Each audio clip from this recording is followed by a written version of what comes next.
salaamaaleykum mbokki Sénégal ni ngeen ko xàmmee ci bopp réew mi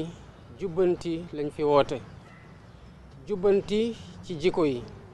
jubbanti ci yorin wi waaye jubbanti tamit ci dëkkuwaay gi ñu fas yéene ci ànd ak sénégalais yi te gëm ne lu ñuy def ñoom lañ koy bokk defandoo ko ndax kenn rek doyul pour soppi lu fi nekk. benn bés ci weeru juin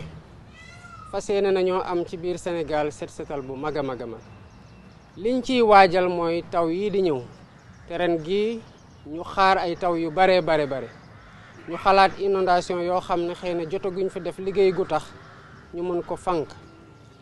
ñu bëgg a def liggéey boobu ànd ci ak yéen man mii dinaa ci génn keneen dina ci génn ak gouvernement bi yépp ñu jël suñu pelle jël suñuy bale jël suñuy râteau dem def lu ñuy wax curage yu canaux yi caniveaux yi maanaam fi nga xamante ne foofu la ndox mi di jaar ñu defar ko ba du fat bu ndox mi bu ñëwee dina mën a jaar dem yoonam waaye ci bés buñ ko nar a def tamit bu ngeen seetloo dañ koy def ba pare tabaski ñëw nañu xalaat ne saa yu ñu tilamalee ci lu mënta ñàkk ñu setalaat ko lii nag ñu ngi leen ciy woo yéen ñëpp sénégalais bu mu mën di nekk ak fu mu mën di nekk samedi 1er juin na nga ñëw ñu fekkante ci terrain bi te bu kenn xeeb boppam ci matériel bu muy yore pour setal koñam